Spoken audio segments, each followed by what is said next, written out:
Hi, Daniel! It's just me and Daniel on the screen.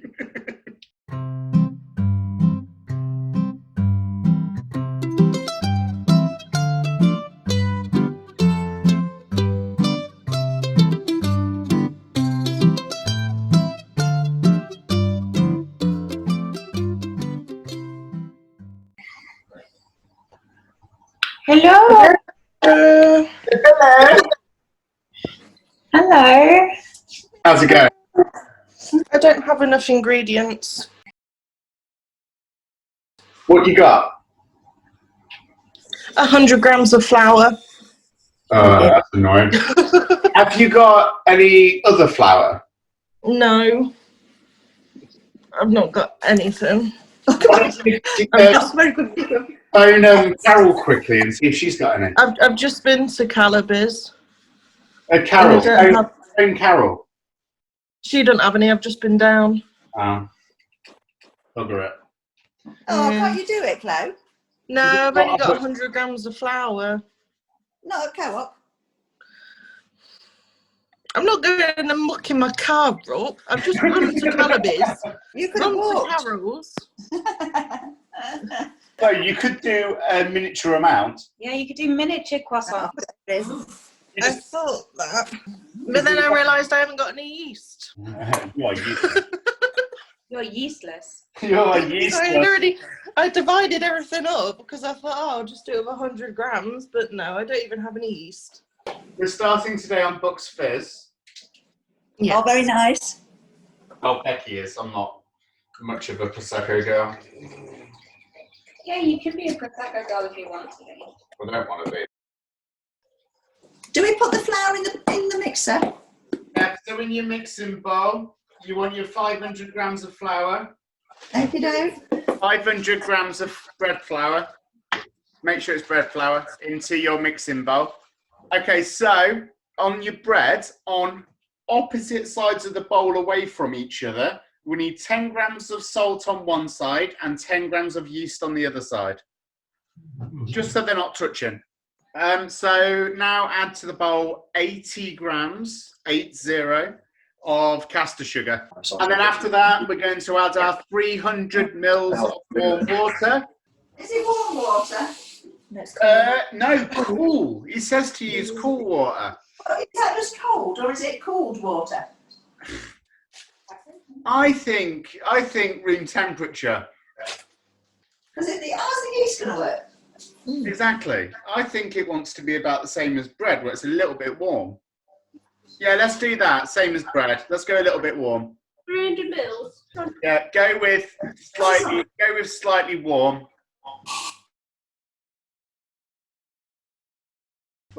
And then mix on the dough hook. Mix on the dough hook. Start off slow and then put it on medium speed for 5 minutes. Hello. It just seems to be around the hook. Will it still be mixing? It's all just. It will be shifting it about, yeah. It's supposed to be quite a thick dough. But as it's spinning, it's hitting the sides, isn't it? Yeah, kind of. Oh, hello. Hi. Hey, you're right. We're busy building, so we're going to be coming back and forwards. We're building a desk. Oh, brilliant. Ooh, nice. That's fine. Yeah, it's not. I'm watching how to do these because I have never made them before, so it'd be nice to know. Does yours look like that, Mum? Mama. Mum. Mum. Mother. Mummy. Mummy. Mother Goose. Samantha? Mum? How's it looking, Mum? You should be able to pick a bit up and it's quite stretchy. Put it on medium speed for another 2 minutes.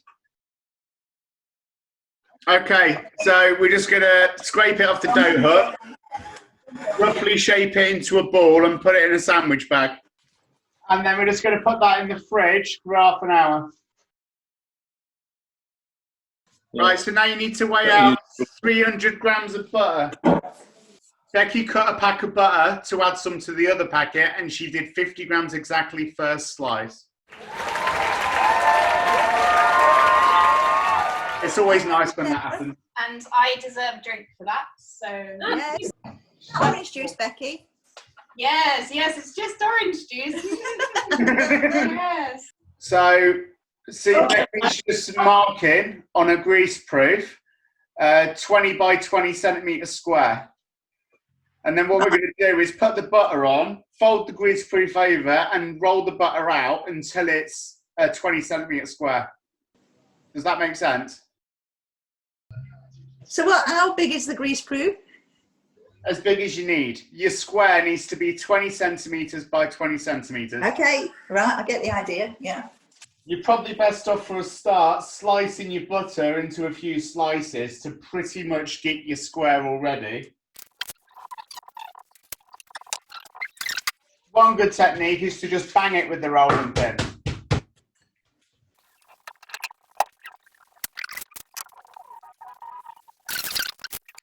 Is that right? It doesn't want to be any bigger than 20 by 20. Oh, It okay. basically wants to be 20 by 20. So bash it out. You can use I'll your support them fist, together. bang it with a hammer if you want, whatever. And then if it goes outside your square, just cut it off and put that back into it so you end up with a neat square. You see what Becky's doing here, everyone? She's using a scraper to neaten up the edges. What are you drinking, Paul? Vodka and orange juice. Oh, very nice. One of your 5 a day. Yeah, exactly, it's healthy, isn't it, really? Oranges and potatoes. It's a salad, basically. So you should end up with something looking a bit like that. Cool. Once you've got it to that stage, and it's looking 20 centimetres each way, then we're just going to put it in the fridge. Wow. Okay, guys, dusty. Just a light sprinkling. Okay, dough is out the fridge. My dough still feels warm. It doesn't matter if it's a little bit warm, it's fine. As long as it's not warm. And then we're going to roll it out into a rectangle, 21 across the bottom and 31 up. As you're rolling it out, keep on stopping rolling and reshaping so you're getting a nice, neat rectangle. Push the edges in. That's it. Thank you. So you want it around 21, 22 by 31, 32, somewhere around there, as long as it's a little bit over. Okay, so butter out the fridge, and it's going to go onto the bottom 2/3 of your dough. You need to remove the greaseproof first.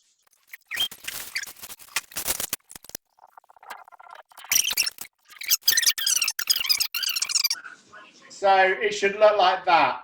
So about 1.5 times the length and a little bit of overlap all the way around. Just going to fold the top part of the dough over half the butter and then just neaten those corners so it's a nice neat rectangle on top of the butter. Have we done that? Yes. Okay, now you're going to get a little knife. And all you're going to do is you're going to cut through that butter, not through the dough. We're just going to slide through the butter and then put the butter on top of the top layer of dough. And you're just going to lift that butter off, so lift it off and then put it on your top layer like that. And then you're going to fold your other dough straight over the top. Get a little knife, cut through that butter, not through the dough. Put the butter on top of the top layer of dough. And then you're going to fold your other dough straight over the top. Any of the creases, just pinch them all together to seal all of that butter in. Can I have to redo mine, or is mine all right? How much flap have you got to put up to the top? A bit of black as well. Yeah. If you think you've got a ridiculous amount of flap, then just trim a little bit off. And then we're just going to give it a little dust of flour just to prevent it from sticking in your sandwich bag. And then it's going to go in the sandwich bag and back in the fridge for half an hour. How many will this make? Do we know? Yeah, make 12 decent sized croissants. No. No. Now you got 6. 6.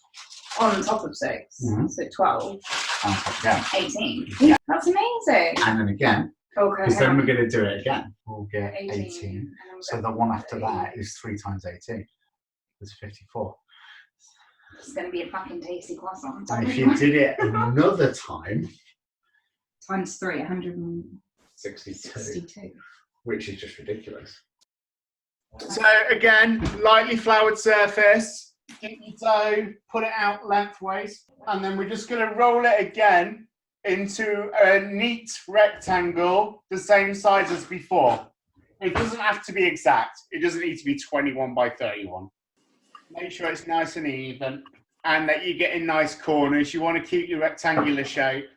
So once you've got it looking as beautiful as Becca's, No, stop it. Stop it. Where's Auntie Sarah? She's here. it's there. But they're on one screen. Hang on. Ah! John's just measuring Auntie Sarah. Isn't she? That's relevant. 20 by 40. 39, a little bit more that way. We need to Make sure your edges are nice and neat, so that when you fold it over, they're going to go together and you're not going to have any overlapping flappage. Fold down a third of it over, so you're covering that much. Make sure there's not any flour on your top bit, and then make it nice and neat again. Back in the sandwich bag, back in the fridge for another half an hour.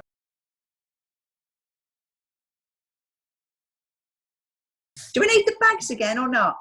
Yeah, because we're going to do exactly the same thing again. We're going to do it exactly the same. So we're going to roll it out into a rectangle. Yes, and it's the same way again. And exactly the same shape as before. And then we're going to do the same again. So top third fold down, and then bottom third fold it up. So Right. in half an hour, we put another fold in, and then half an hour later, then we shape them. Is it folding again, Paul? Yeah, the same, exactly the same again, and then back in the fridge. Yeah. And then the next time we're going to do rolling out and making the croissant. Yay! Right. With a knife, neaten off your sides, trim off as little as possible, just to make it complete, nice, sharp square. Save your trimmings. Okay, so now you're going to cut it directly in half. The whole thing in half. You've got 40 centimetres, or you might have lost a little bit, so you might have 38 centimetres. All you're going to do is make a little nick in it at 10 centimetre intervals. So you end up with 4 equal dashes, 4 equal pieces. What you're going to do is on the other side of it, you're going to make an indent in between your indents. So you'll end up with 4 dashes this time. We'll go from the corner to the first dash on the 4 side. So you'll end up with 4 triangles on one side and 3 triangles on the other. The bits that you off-cut on the ends, just put to one side with your trimmings for later. Make sure you cut all the way through. You don't want to be stretching it. Okay, so you're just going to release them off the workbench gently so they're not stuck. Yeah, go tight.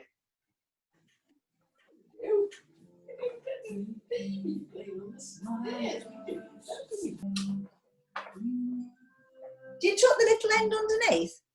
That's what I'm wondering. How do you lay them? Do you lay the little end under, yeah? I lay them like that.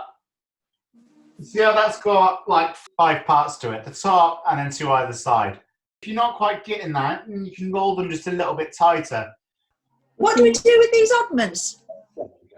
You don't want to scrunch it all together. You want to keep the layers. Just lay them all on top of each other. You might want to flour your surface. And then basically we're going to put it all together, roll it out again to the same thickness, and you can make a couple more croissants out of it. Or like we're going to spread it with Nutella and roll it like a Swiss roll and cut it so you get that little pan of sugar. Oh. That's whatever you want, really. You need to make a little egg wash with an egg yolk and some milk, about equal amount. Oh, I've got white in it as well. Is that wrong? Have you already done it? Yeah, I did it ages ago with a bit of salt. Oh, you're terrible at this. You always do things before I say it.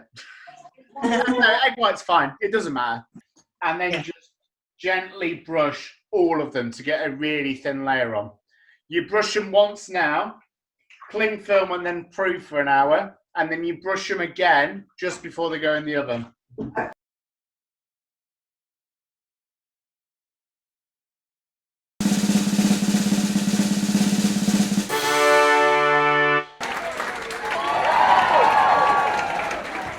They're looking good. Look at those layers on that croissant. Oh, they've got some good layers going on. Oh, they're nice though. They look lovely. Mine's doughy. Not a bit funny. Yours are sheep. Doughy. What, they need longer? These are dirty, anti-sharers. They're nice though. Just ready. Yeah, maybe a touch longer.